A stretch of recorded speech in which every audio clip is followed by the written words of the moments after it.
Video को like करें, channel को सब्सक्राइब कर लें और नोटिफिकेशन बेल आइकन पर प्रेस कर लें। Hello, welcome dear students. Bal classes परिवार में वापिस आप सभी का स्वागत है। और आज हम शुरुआत करने वाले हैं जवाहर नवोदय विद्यालय के लिए जो प्रवेश परीक्षा के सभी बच्चे तैयारी कर रहे हैं उनके लिए गणित का जो हमारा आज से क्या करेंगे क्लासेस शुरुआत करने वाले हैं मैथमेटिक्स की, जिसमें सबसे फर्स्ट टॉपिक हमारा रहेगा नंबर सिस्टम यानी कि संख्या पद्धति। क्लास 6 और 9th क्लास के बच्चों के लिए कॉमन टॉपिक ये है, तो इसकी आज हम फर्स्ट क्लास रखेंगे। इसके बाद में कंटिन्यू आगे इसकी सीरीज चलती जाएगी। तो फुल कोर्स की सीरीज आज हम ये चलाने वाले हैं। तो आगे बढ़ने से पहले आपको चैनल को अभी तक सब्सक्राइब नहीं किया है, चैनल को सब्सक्राइब कर दो, वीडियो को लाइक और शेयर कर दो और नोटिफिकेशन बेल आइकन पर जरूर प्रेस कर लेना, क्योंकि जैसे आपको अगली वीडियो आए आपको सबसे पहले उसका नोटिफिकेशन मिल जाए। और सभी बच्चों के पास में इसको पहुंचा दो जो क्लास 6 और 9th की तैयारी कर रहा है। तो इसके साथ बढ़ते हम आगे और जानते हैं कि नंबर सिस्टम क्या होता है, क्या इसके बारे में आपको सारी डिटेल्स अच्छे से यहाँ पे समझाई जाएगी। तो वीडियो को लास्ट तक जरूर देखना है और पूरे इस चीज़ को नोट्स बना करके आप अपने नोटबुक में तैयार कर लें। ठीक है, आज से आप कॉपी बना सकते हो, एक नई नोटबुक बना लेना जिसमें इन सब चीज़ों को नोट कर लेना। तो फुल कोर्स सीरीज ये रहेगी आपके लिए और संख्या पद्धति हमारा फर्स्ट टॉपिक रहेगा। तो बढ़ते हम आगे और एक मोटिवेशन कोट के साथ में आप शुरुआत करते हैं हमारी क्लास की। लिखा गया है स्टार्ट नाउ नॉट टुमारो, यानी कि शुरुआत जो भी करनी है अभी से करो, कल से नहीं। क्योंकि जैसे आप अभी नवोदय विद्यालय के लिए तैयारी करना चाहते हो तो अभी से शुरुआत करो उसकी। ऐसा नहीं कि आप सोचो कल से तैयारी करूंगा, परसों से तैयारी करूंगा, क्योंकि ना तो कल आता है ना ही परसों कभी आता है। ठीक है, कल के बाद एक और कल आ जाता है, फिर कल के बाद एक और कल आ जाता है। तो जो भी करना है अभी से शुरुआत करो, उसके लिए अभी से आप तैयारी करो हमारे साथ जुड़ करके और इस चैनल को सब्सक्राइब कर लो।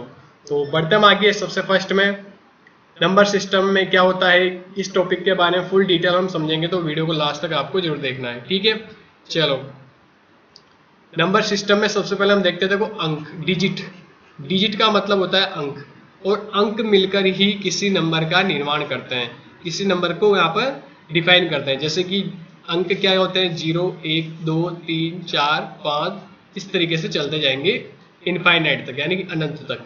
इनकी कोई वो नहीं होती, कहीं कितना भी जा सकते हैं आगे। ठीक है, तो अंक आपको समझ में आ गए होंगे कि 0 से जो संख्याएं चालू हो जाती है और आगे बढ़ती जाती है कंटिन्यू, एक के बाद एक। ठीक है, 1 नेक्स्ट फिर 1 नेक्स्ट, तो ये अनंत तक जाती है। तो ये क्या कहलाते हैं, ये क्या कहलाते हैं, अंक कहलाते हैं। और इसके बाद में हम देखते हैं, देखो सबसे पहला आता है नेचुरल नंबर। नेचुरल नंबर यानी कि प्राकृतिक संख्या है। नेचुरल नंबर क्या होते हैं सर? नेचुरल नंबर होते हैं कि किसी भी संख्या, किसी भी वस्तुओं को अगर आप गिनती कर सकते हो, ठीक है, काउंटिंग किस तरीके से की जा सकती है, तो उसके लिए जो चीज़ का आप उपयोग करोगे तो वो होती है प्राकृतिक संख्या। जैसे कि 1, 2, 3, 4, 5, 6, 7, 8 वस्तुएं, 9 वस्तुएं, इस तरीके से आप गिनती कर सकते हो। तो और ये भी कहाँ तक जाती है, अनंत तक जाती है, यानी कि इनफाइनाइट तक जाती है। समझ बात आ गई कि आपको नेचुरल नंबर क्या होते हैं। चलो, इसके बाद में हम आगे बढ़ते हैं। अब होल नंबर्स यानी कि पूर्ण संख्याएं। होल नंबर्स का मतलब क्या होता है, पूर्ण संख्याएं। होल नंबर में क्या करना होता है आपको, ये जो प्राकृतिक संख्या होती है इसमें केवल एक, अगर आप 0 भी साथ में जोड़ दोगे, 0 भी साथ में लगा दोगे, ठीक है, तो वो क्या कहलाएगी, फिर आपकी वो संख्या कहलाएगी आपकी पूर्ण संख्याएं। तो ये भी कंटिन्यू चलती जाती है, 0 से 1, 2, 3, 4, 5, 6, 7, 8, 9, और फिर इस तरीके से चलती चलती ये भी अनंत तक जाती है। ठीक है, तो प्राकृतिक संख्या और पूर्ण संख्या में केवल इतना सा फर्क है कि प्राकृतिक संख्याएं 1 से चालू होती है, वहीं पूर्ण संख्याएं 0 से स्टार्ट होती है। समझ बात आ गई, यस या नो? अगर सभी बच्चों को ये सब चीजें क्लियर हो गई है तो नीचे आप कमेंट बॉक्स में यस टाइप कर देना, और अगर कोई डाउट अगर आपको रहता है तो उस डाउट को भी अच्छे से लिख देना। ठीक है, तो बढ़ते हम इसके बाद में अगले चीज पर। अगला होता है आपके इंटीजर्स। इंटीजर्स नंबर क्या होते हैं, पूर्णांक संख्याएं क्या होती है सर? पूर्णांक संख्या वो होती है जिसमें आपके, देखो, पॉजिटिव नंबर और नेगेटिव नंबर दोनों को, यानी कि सकारात्मक और ऋणात्मक दोनों नंबरों को यहाँ पे शामिल कर लिया जाता है, वो क्या कहलाती है, आपके इंटीजर्स कहलाते हैं। ठीक है, तो 0 से इस तरफ जब राइट साइड की तरफ आप बढ़ते हो तो ये क्या होती है, सब पॉजिटिव नंबर दे रखे हैं यहाँ पे। प्लस का 1 है, 2 है, 3 है और 4 है। वहीं अगर माइनस की संख्या आपने जोड़ दी साथ में, माइनस का 1, 2, 3 और 4, तो ये क्या हो गई, एक पूर्णांक संख्या हो गई। ठीक है, ये सभी क्या संख्या है, पूर्णांक संख्या है। तो ये सभी चीजें क्या हो गई, एक इंटीजर नंबर कहलाएंगे। ठीक है, तो इसमें माइनस की संख्याओं को ऐड कर दिया जाता है, वो पूर्णांक संख्या कहलाती है। आगे बढ़ते हम इवन नंबर। देखो इवन नंबर क्या होते हैं, सम संख्याएं क्या होती है, ये तो आप सभी बच्चे जानते होंगे कि सम संख्या यानी कि इवन नंबर वो होती है जिसमें 2 का भाग चला जाता है। ठीक है, जिन संख्याओं में 2 का क्या चला जाता है, भाग हो जाती है, यानी 2 से क्या हो जाती है, वो डिवाइड हो जाती है। तो जैसे कि 2 4 में जाता है, 6 में, 8 में, 10 में, 12 में, इस तरीके से फिर आगे बढ़ती जाएगी। और जिन जिन संख्याओं में 2 का भाग पूरी बार जाता है, ठीक है, फुल टाइम्स जाना चाहिए, पॉइंट में नहीं, पूरी बार भाग जाता है, तो वो संख्या क्या कहलाती है, सम संख्याएं कहलाती है, यानी कि इवन नंबर कहलाती है। आसान है, क्लियर है। जैसे कि मैंने यहाँ, तो देखो जैसे कि मैंने आपके लिए बोल दिया कि 36 में क्या, अगर मैं 2 का भाग दूंगा तो कितनी बार जाएगा, 18 बार चला जाएगा। ठीक है, तो ये क्या हो गया, एक कौन सी संख्या होगी, सम संख्या हो गई, यानी कि इवन नंबर हो चुका है। समझ में बात आ गई होगी आपको, क्लियर हो गया होगा यहाँ तक।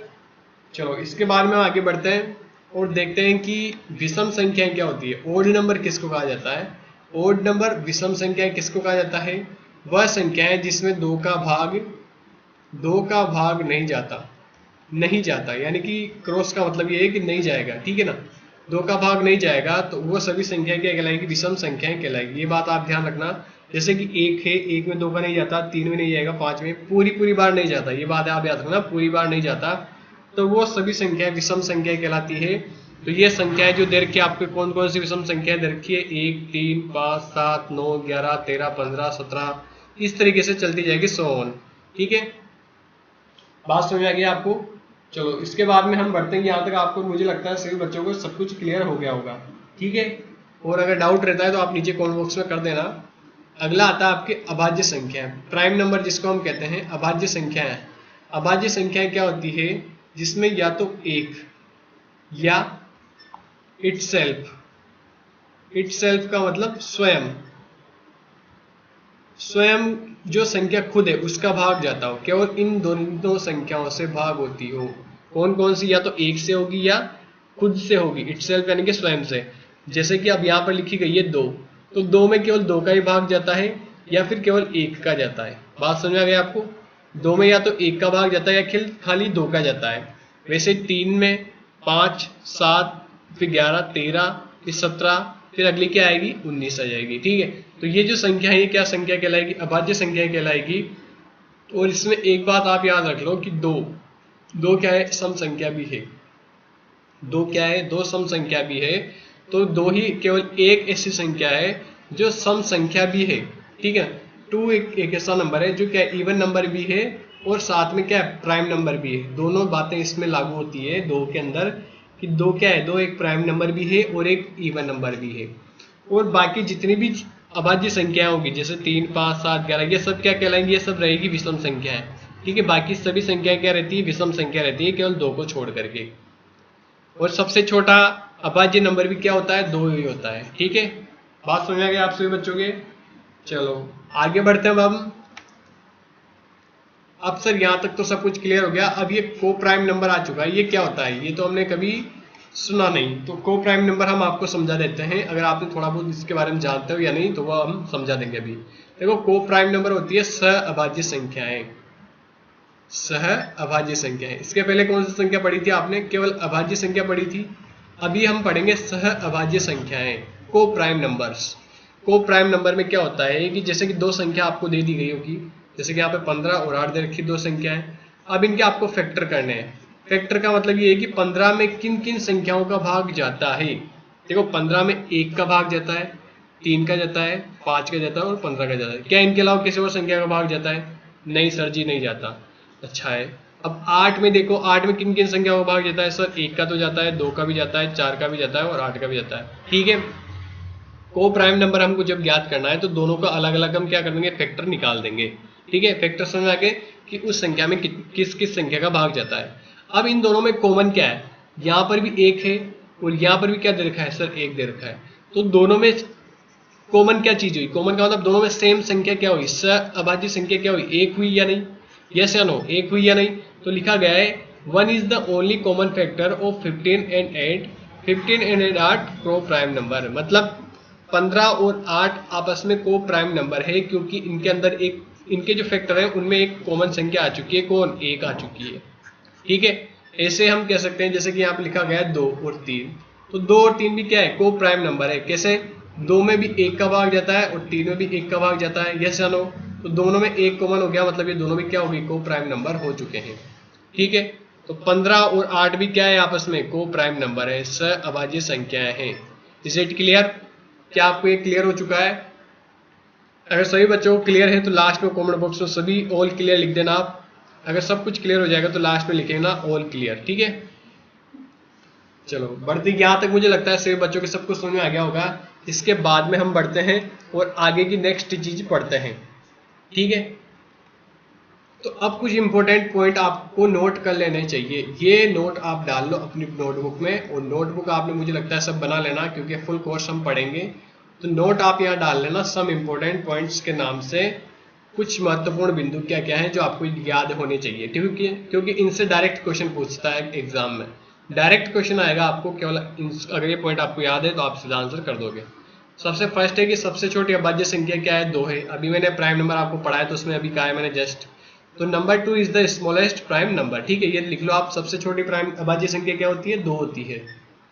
तो एग्जाम में ऐसे क्वेश्चन पूछ सकता है सबसे छोटी अभाज्य संख्या क्या होगी, तो 2, 3, 4 या 5 ऑप्शन दे देगा, तो आपको 2 आंसर टिक करना है। अगला है 1 से 50 के मध्य 15 अभाज्य संख्याएं होती है।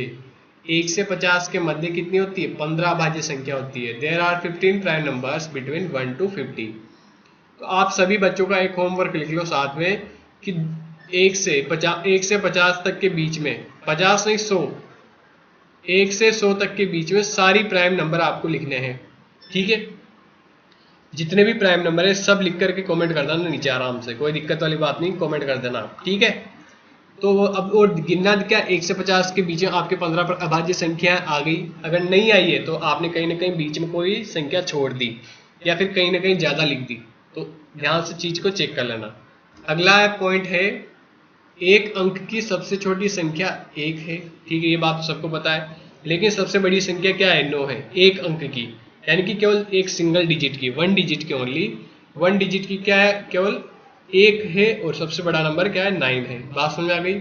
चलो आसान पॉइंट था। तो अगला देखो 4th नंबर का पॉइंट, 2 अंकों की सबसे छोटी संख्या 10 है तथा सबसे बड़ी 99 यानी कि 99 है। ठीक है, अगर 2 डिजिट की नंबर पूछा जाए कि सबसे छोटा तो क्या कहलाएगा, 10, और सबसे बड़ा कहलाएगा 99। ठीक है, तो नीचे लिखा गया है 2 डिजिट के, स्मॉलेस्ट तो 10 होगा और लार्जेस्ट होगा आपका 99। नेक्स्ट पॉइंट है आपका 5 नंबर वाला, संख्या 51 से 100 के बीच में 10 अभाज्य संख्याएं होती है। So there are 10 prime numbers between the number 51 to 100। देखो 1 से लेकर के 50 तक तो कितनी थी सर, 25 थी, अभी आपने बताइए। और 51 से 100 तक 10 है, तो 1 से 50 तक आपने बताई थी सर 15 होती है। ठीक है, दोबारा देख लेना आप पीछे, 15 होती है, और 51 से 100 तक 10 होती है, तो टोटल कितनी हो गई, 25 हो गई। तो मैंने आपको लिखने के लिए दी ना कि 1 से लेकर 100 तक आपको इनके बीच की सभी प्राइम नंबर लिखने हैं। तो गिन लेना, आपके 25 अगर प्राइम नंबर पूरे आ गए तो आपने सब कुछ सारे अंक सही लिखे हैं। लेकिन अगर इससे कम और ज़्यादा आते हैं तो कहीं ना कहीं आपने थोड़ी गलती कर दी, तो लिख लेना आप। 6 नंबर का पॉइंट है, ये 2 अंकों की सबसे बड़ी अभाज्य संख्या 97 है। ठीक है, 2 अंकों की सबसे बड़ी अभाज्य संख्या क्या होती है, 97 होती है, 97। ठीक है, अगला है 7, संख्या 1 सभी संख्याओं का गुणनखंड होती है। 1 is a factor of all number, यानी कि 1 में 1 का भाग तो सभी संख्याओं में जाता है। ठीक है, चाहे कुछ भी लिख दो आप, 2 लिख दो, 3 लिख दो, 10 लिख दो, 20 लिख दो, 25 लिख दो, कुछ भी संख्या लिख दो, लेकिन उसमें 1 का भाग तो जाएगा ही जाएगा। ठीक है, इसलिए ये बात आप याद रख लेना। अगला 8 वाला टॉपिक, 8 वाला पॉइंट है, 3 अंकों की सबसे छोटी अभाज्य संख्या 101 होती है। ठीक है, the smallest 3 digit prime number is 101। बात समझ आ गई आपको कि 3 अंकों की सबसे छोटी अभाज्य संख्या क्या होती है, 101 होती है। डायरेक्ट क्वेश्चन पूछ सकता है इन पॉइंट्स से। तो ये सभी इंपॉर्टेंट पॉइंट्स आपने नोट कर लिए होंगे। ठीक है, ये सभी इंपॉर्टेंट पॉइंट नोट कर लेना आप वीडियो को रोक करके। अब इसके बाद में बढ़ते हम, सर यहाँ तक तो सब कुछ क्लियर। अब आप फेस वैल्यू और प्लेस वैल्यू, इसमें फर्क बता दो हमको। ठीक है, बहुत से बच्चों को इनके बीच का डिफरेंस नहीं पता है, तो वो हम अभी जान लेते हैं अच्छे से। देखो फेस वैल्यू यानी कि अंकित मान, और प्लेस वैल्यू यानी कि स्थानीय मान। अब पहले तो फेस वैल्यू हम जानते हैं, फेस वैल्यू क्या होती है। Face value is simply defined as the digit itself, यानी कि अंकित मान क्या होता है, वो संख्या खुद जो संख्या है वही उसकी अंकित मान कहलाएंगे। फॉर एग्जाम्पल जैसे मैंने लिख दिया यहाँ पे 2। अब 2 का मैंने आपसे पूछा कि 2 का अंकित मान क्या होगा, तो 2 का अंकित मान ये खुद संख्या है, यानी कि खुद 2 होगा। ठीक है, अब जैसे मैंने यहाँ लिख दिया 3 4 5। अब इसमें आपसे पूछा कि इस नंबर की में मुझे 3 का अंकित मान यानी कि फेस वैल्यू मुझे फाइंड करो। फेस वैल्यू अगर पूछा जाए तो आपको डायरेक्ट कितना लिख देना है, 3 लिख देना है, क्योंकि 3 का वैल्यू खुद 3 होगी। ठीक है, इसकी फेस वैल्यू क्या होगी, खुद 3 होगा। बात समझ में आ गई, यस या नो। फॉर एग्जाम्पल एक और बता दो, मैं 3 5 9 8 और 7 लिख दिया। अब आपसे पूछा है इसमें कि 5 की प्लेस वैल्यू बताओ मुझे। 5 की प्लेस वैल्यू नहीं, फेस वैल्यू बताओ। ठीक है, फेस वैल्यू बतानी है आपको, तो फेस वैल्यू क्या होगी इसकी, खुद 5 होगा। बात समझ में आ गई, चलो क्लियर हो गया आपको। अब बढ़ते हम इसके स्थानीय मान पे। प्लेस वैल्यू क्या होती है ये हमको क्लियर कर दो सर। प्लेस वैल्यू होती है, place value is defined as the digit multiplied whenever it is placed, यानी कि प्लेस वैल्यू वो संख्या होती है जो जिस जगह पर उसको रखा जाता है उसी स्थान से उसको गुणा कर दिया जाता है। जैसे कि यहाँ पे मैंने लिख दिया 3 4 5। ठीक है, अब इसमें आपसे फिर पूछा गया है कि 3 की प्लेस वैल्यू बताइए। ठीक है, 3 का स्थानीय मान आपको बताना है। तो स्थानीय मान अब 3 का क्या होगा, देखो 3 कौन से स्थान पर है, वंस टेंस हंड्रेड्स, यानी कि इकाई दहाई सैकड़े वाले स्थान पर ये है। तो आप क्या लिखोगे, 3 मल्टीप्लाई क्या करोगे, देखो 3 के बाद में सैकड़े वाले स्थान पर है यानी कि 100 वाले प्लेस में ना, तो इसको 100 से गुणा कर दो तो डायरेक्ट कितना आएगा, 300 आ जाएगा। और इसको सीधा करने का तरीका ये भी है कि 3 के बाद में कितनी संख्या है सर, 2 संख्या है, तो 3 के बाद में सीधा आप 2 जीरो भी लगा सकते हो। ठीक है, वही अगर आप 4 की आपसे पूछी जाए तो 4 को किससे गुणा कर दोगे, 10 से गुणा कर देना तो 40 आ जाएगी। ये क्या आएगी, ये स्थानीय मान आएगा किसका, जो संख्या पूछी गई है उसका। जैसे 3 का पूछा गया तो 3 का 300, 4 का पूछा जाए तो 40 और 5 का पूछा जाए तो 5 के पीछे कोई संख्या बची है क्या, नहीं सर, तो खाली 5 को 1 से गुणा कर दोगे तो 5 उसका स्थानीय मान हो जाएगा। और ये यूनिट प्लेस पे है यानी कि इकाई स्थान पर है, तो इकाई की जगह हम 1 को रख करके गुणा कर देंगे। ठीक है, तो 5 क्या हो गई, उसका स्थानीय मान हो चुका है, यानी कि प्लेस वैल्यू हो चुकी है। उम्मीद करता हूँ सभी बच्चों को यहाँ पर सब कुछ क्लियर हो गया होगा। अगर फिर आपको कोई डाउट है तो मैंने बार बार आपको बोला है कि आप नीचे कमेंट बॉक्स में कमेंट कर देना। तो बढ़ते हम आगे। अब देखो, अब कुछ क्वेश्चन आपके लिए रखे गए हैं जिसमें अगर कोई भी कुछ कॉन्सेप्ट अगर बचा है तो वो हम अभी क्लियर कर लेंगे साथ में। आपके क्वेश्चन का आंसर करना है। फर्स्ट क्वेश्चन है, 3 अंकों की सबसे बड़ी संख्या कौन सी है, which is the largest 3 digit number. अब पहले तो आप बताओ, 2 अंकों की बड़ी होती है 99 होती है, यस या नो। तो 3 अंकों की, अब कितने अंकों की पूछी आपको, 3 डिजिट की अगर आपसे पूछिए तो 999 और ये होगा आपका 3 अंकों की सबसे बड़ी संख्या। ठीक है, बात समझ आ गई। जिस बच्चे ने वीडियो को लाइक नहीं किया लाइक कर दो आप अभी, शेयर कर दो अपने दोस्तों के साथ में, क्योंकि ये जो पूरा कंटेंट तैयार करने में काफ़ी समय हमको लगता है, काफ़ी बहुत मेहनत आपको लगती है। तो उस मेहनत के लिए आप एक लाइक और एक शेयर तो जरूर कर दीजिए। तो बढ़ते हम सेकंड क्वेश्चन की तरफ। ये तो आसान क्वेश्चन था, बहुत आसान क्वेश्चन था। सेकंड क्वेश्चन आपके सामने ये है कि 4 अंकों की, ये क्वेश्चन नंबर है यहाँ पे 2 जो लिखा गया है, 4 अंकों की सबसे बड़ी संख्या और सबसे छोटी संख्या का अंतर क्या होगा। What is the difference between the largest 4 digit number and the smallest number? अब 4 अंकों की आपसे पूछी गई है, 4 अंकों की क्या पूछी गई है सर, एक तो स्मॉलेस्ट हमको बतानी है और स्मॉलेस्ट तो हमको बतानी है, वही लार्जेस्ट भी हमको बतानी है। तो पहले तो स्मॉलेस्ट 4 अंकों की क्या होती है, लार्जेस्ट क्या होती है, 3 अंकों की हमने देखी थी कि 999 होती है, तो वही 4 अंकों की हो जाएगी 9999, यानी कि 9999। और सबसे स्मॉलेस्ट होती है 1000। ठीक है, अब इनका अंतर पूछा गया है, अंतर है तो बड़ी संख्या ऊपर लिख दो आप, और ये और छोटी संख्या क्या है 1000, इसको नीचे लिख दो। अब इनका अंतर पूछा है तो घटा दो, घटाने के बाद क्या बचेगा सर, यहाँ पे 9 बचेगा, यहाँ भी 9 बचेगा, यहाँ भी 9 बचेगा, 9 में से 1 जाएगा तो 8 बचेगा। 8999 हमारा क्या होगा, राइट आंसर होगा। ठीक है, तो क्वेश्चन क्लियर हो गया आपको। 4 अंकों की, अब यहाँ वो 5 अंकों के पूछ सकता है, 6 अंकों के पूछ सकता है, तो 5 अंकों की 5 बार 9 आ जाएंगे और यहाँ पे कितना आ जाएगा, 10,000 आ जाएगा, 10,000 आ जाएगा। Is it clear? अब आगे बढ़ता हम क्वेश्चन नंबर 3 करते हैं, तीसरे वाले क्वेश्चन की तरफ बढ़ते हैं और तीसरे वाले क्वेश्चन का सॉल्यूशन हम देखते हैं। क्या लिखा गया है, संख्या 54092 से बनने वाली 5 अंकों की सबसे बड़ी संख्या सबसे छोटी संख्या का योग क्या होगा। योग पूछा है यानी कि सम पूछा है। What will be the sum of the largest 5 digit number and the smallest that can be formed from the number 54092। ठीक है, तो क्या बनानी है आपको, एक तो सबसे बड़ी बनानी है और एक बनानी है सबसे छोटी। इन दोनों को मिला करके बनानी है, इन सभी नंबर को मिला करके बनानी है। तो सबसे बड़ी बनाने के लिए सबसे बड़ा नंबर हम यहाँ लेंगे। सबसे बड़ा नंबर इसमें क्या है, 9 है सर। उससे छोटा है सर 5 लग रहा है, उससे छोटा सर 4 है, उससे छोटा 2, उससे छोटा 0। इस तरीके से आप बना दोगे। अब सबसे छोटी इनमें क्या है सर, 0 है। लेकिन 0 अगर हमने लिख दिया, देखो मैं इस तरह बना के बताता हूँ, 0 फिर अब बड़ी उससे 2 फिर 4 फिर 5 और 9। अगर आपने ये संख्या बना दी तो ये हो जाएगी आपकी गलत। क्यों? क्योंकि अगर 0 आपने आगे लिख दिया तो 0 को अगर यहाँ से हटा भी देंगे हम तो फिर तो आपकी 4 अंकों की संख्या रह गई। हमको कितने अंकों की चाहिए, 5 अंकों की चाहिए।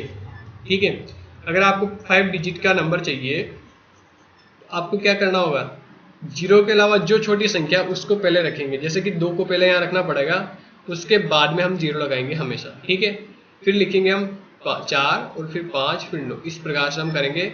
अब इनका योग पूछा है तो इन दोनों को क्या कर दो आप, प्लस कर दो। सम पूछा है ना, योग पूछा है आपसे, ये देखो तो 0 और 9 9 होंगे, 5 और 2 7 होंगे, 4 और 4 8, 5 5 और 9 और 2 11।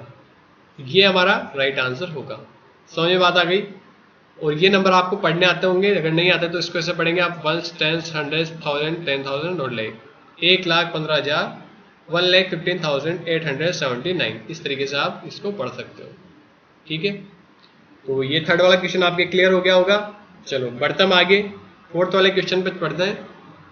संख्या 48931 48931 में 3 और 8 का स्थानीय मान और अंकित मान बताइए। अभी मैंने आपको प्लेस वैल्यू और फेस वैल्यू दोनों बताई थी, तो आपको फेस वैल्यू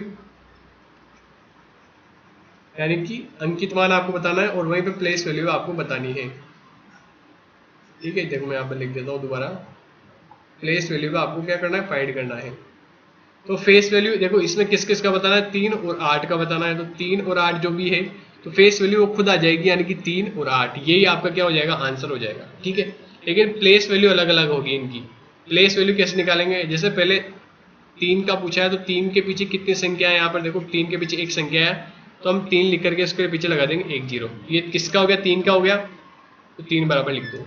और 8 का पूछा है तो 8 के प्लेस वैल्यू देखो कैसे निकालेंगे हम, 8 के पीछे कितनी संख्या है, 3 संख्या है, तो 3 0 लगा दो, 8 लिख करके 1 2 3। तो ये क्या हो गया, हमारा आंसर हो जाएंगे दोनों। क्लियर हो गया होगा आप सभी बच्चों के। चलो अंकित मान और स्थानीय मान आपको निकालना आ गया, तो बढ़ते हम आगे 5 वाला क्वेश्चन देखते हैं। 1 और 25 के मध्य सभी अभाज्य संख्याओं का योग क्या होगा। 1 से 25 के मध्य अभाज्य संख्या कितनी है, पहले तो वो आपको पता होनी चाहिए। तो सबसे पहले क्या होती है, 2 होती है, उसके बाद में 3, तो इन सबको जोड़ना है आपको। फिर 3 के बाद में अगली संख्या क्या आएगी सर, 5, फिर अभाज्य संख्या सर 7, सर अगली 9 होगी क्या, नहीं 11 होगी, फिर अगली 13 होगी, उसके बाद में सर अगली होती है 17, उसके बाद में सर 19 होती है, उसके बाद में सर 21 होगी, नहीं 21 नहीं होगी, अगली होगी आपके 23। ठीक है, अब इससे बड़ी संख्या होती है फिर 29 यानी कि 29 होती है, लेकिन हमको 1 से 25 के मध्य पूछी गई है, तो मतलब इन सभी संख्याओं को जोड़ करके आपको यहाँ पर आंसर पिक करना है। इस क्वेश्चन का आंसर आपको नीचे कमेंट बॉक्स में कमेंट करना है 5 नंबर डाल करके। HW आपके लिए हो गया, 2 HW मैंने आपके लिए दिए हैं, तो दोनों को आप कर लेना। ठीक है, इसका तो आंसर आपको करना ही करना है। ठीक है, चलो आगे बढ़ते अब हम 6 नंबर वाला क्वेश्चन देखते हैं। ये बहुत अच्छा क्वेश्चन है, इंपॉर्टेंट क्वेश्चन है, लगा लो आप। 2 अंकों की कितनी संख्याएं संभव है, how many 2 digits number are possible. यानी कि कोई भी जैसे अंक होता है तो उसमें 2 अंक होते हैं, जैसे अनु जैसे 11 लिखा मैंने, तो 11 में कितने डिजिट है, 2 अंक है। तो इस तरीके से 2 अंकों की कितनी संख्याएं बन सकती है। तो ऐसे क्वेश्चन करने के लिए हम क्या करते हैं, सबसे पहले सबसे बड़ी संख्या क्या होती है 2 अंकों की, सबसे बड़ी संख्या कितने अंकों की? 2 अंक की, 2 डिजिट की, क्या होती है? 99 होती है। और इसमें से किसको घटा देंगे? हर बार हमेशा घटाएंगे सबसे बड़ी संख्या। सबसे बड़ी संख्या कितने अंक की? 1 अंक की। 1 अंक की सबसे बड़ी संख्या मैंने आपको बताई थी क्या होती है? केवल 9 होती है। अब इनके बीच का केवल आप डिफरेंस निकाल दो, यानी कि घटा दो इसको। 9 में से 9 जाएगा तो 0 और यहाँ आ जाएगा 9, 90। तो 90 ऐसी संख्याएं हैं जो 2 अंकों की बनती है। ठीक है, जैसे कि 10 से लेकर के कहाँ तक होगी? वो 99 तक होगी। तो ये सभी 2-2 अंकों की होगी ऐसे आनो। ठीक है, क्योंकि इसमें 2-2 अंक आ रहे हैं। अगर 100 लोगे तो 100 तो 3 अंक की हो गई। तो ये सारी संख्याएं क्या होगी? 90 संख्या ऐसे होगी जो 2 अंकों की होगी। ऐसे वो आपसे 3 अंकों की पूछ सकता है। 3 अंकों की निकालने के लिए क्या करोगे? तो 999 जो सबसे बड़ी संख्या होती है 3 अंकों की, उसमें से 2 अंकों की जो सबसे बड़ी संख्या है यानी कि 99 को आप घटा दोगे तो 0, 0 और 9। तो 900 क्या आ गई? 3 अंकों की बनने वाली सभी संख्याएं आ चुकी है। ठीक है, 900 संख्या ऐसी होगी जो 3 अंकों की होगी। तो आगे बढ़ते अब हम 7 वाला क्वेश्चन देखते हैं। सबसे आसान क्वेश्चन है ये। इस क्वेश्चन का तो ये भी आपके लिए होमवर्क है। संख्या 39012 से बनने वाली सबसे बड़ी और सबसे छोटी संख्या का अंतर आपका बताना है। ठीक है, तो सबसे यहाँ पे क्या होना चाहिए? एक तो लार्जेस्ट नंबर आपको बताना है और इसका स्मॉलेस्ट। स्मॉलेस्ट नंबर आपको दोनों को बताना है पहले तो। ठीक है, स्मॉलेस्ट नंबर बताने के बाद में लार्जेस्ट में यहाँ बना देता हूँ 93210। ठीक है, और स्मॉलेस्ट क्या बनेगा? अब यहाँ पर आपको 1 पहले लिखना पड़ेगा, फिर लिखना पड़ेगा 0, क्योंकि स्मॉलेस्ट हमको बनाना है कितने डिजिट का? सबसे छोटी संख्या का अंतर बताओ। अब देखो यहाँ समझो, इसने कहीं नहीं लिखा कि 5 अंकों की। कहीं लिखा है क्या इसने? देखो इसने कहीं पर भी नहीं लिखा कि 5 अंकों की सबसे छोटी संख्या है। इसने केवल पूछा है सबसे छोटी संख्या। तो सबसे छोटी संख्या के लिए 0 आपको यहाँ पे आगे लगाना पड़ेगा, फिर लिखना पड़ेगा 1। बात समझ में आ गई आपको? फिर क्या लिखोगे आप उसके बाद में? 2, 3 और 9, ये आप लिखोगे। अब बात समझ में आ गई आपको? यहाँ पे मैंने स्मॉलेस्ट के लिए आगे 0 क्यों लगाया? 0, 1, 2, 3, 9 क्यों लिखा? क्योंकि उसने कहीं पर भी नहीं बोला कि 5 अंकों की बनाओ, क्योंकि ये 5 अंक दे रखे हमको 1, 2, 3, 4, 5। 5 अंक की उसने कहीं पर लिखा है क्या? नहीं लिखा। तो नहीं लिखा तो हम 0 आगे लगाएंगे फिर। ठीक है, अगर नहीं लिखा तो 0 आगे लिखा जाएगा। अगर लिखा होता कि 5 अंकों की तो हम फिर 1 आगे लगाते। अब इनके बीच का डिफरेंस आप निकाल दोगे। जैसे 10 में से 9 जाएगा तो 1 बच जाएगा आपके लिए यहाँ पर। यहाँ 10 में से 3 जाएगा तो 7 आपके लिए बचेगा। फिर यहाँ 11 में से 2 जाएगा तो फिर 9 बचेगा, 9 बच जाएगा यानी कि। और 2 में से 1 जाएगा तो 1 बचेगा और 9 का 9 आ जाएगा। तो ये हमारा राइट आंसर होगा। कन्फ्यूजन नहीं होना है आपको, अच्छे से क्वेश्चन को पढ़ करके करना है। ठीक है, देखो अभी हम क्वेश्चन ध्यान से नहीं पढ़ते तो गलती कर देते हैं, लेकिन यहाँ पर ये बात क्लियर हो गई होगी आपको कि 1 आगे नहीं आके बीच में आएगा इस जगह पर। ठीक है, तो आज की क्लास कैसी लगी आपको? आज की क्लास हमारी यहीं तक थी। और ये क्लास कैसे लगी आपको? सभी बच्चों के साथ में इसको जरूर शेयर कर दें अपने दोस्तों के साथ में, क्योंकि आपका एक शेयर इस वीडियो को बहुत अच्छे बच्चों के पास पहुंचा सकता है। ठीक है, और लाइक जरूर कर दें, शेयर कर दें अपने दोस्तों के साथ में, और टेलीग्राम ग्रुप को ज्वाइन कर लें ताकि अगर कोई अपडेट आता है तो हम टेलीग्राम ग्रुप में आपको फटाफट से बता देंगे। तो ये सीरीज हमारी चलती रहेगी। वीडियो को लाइक और शेयर कर दें अपने दोस्तों के साथ में। मिलते हैं आपसे अगली वीडियो में, तब तक के लिए आप खुश रहिए, सेफ रहिए, वीडियो की बार बार प्रैक्टिस करते रहिए। Thank you for watching.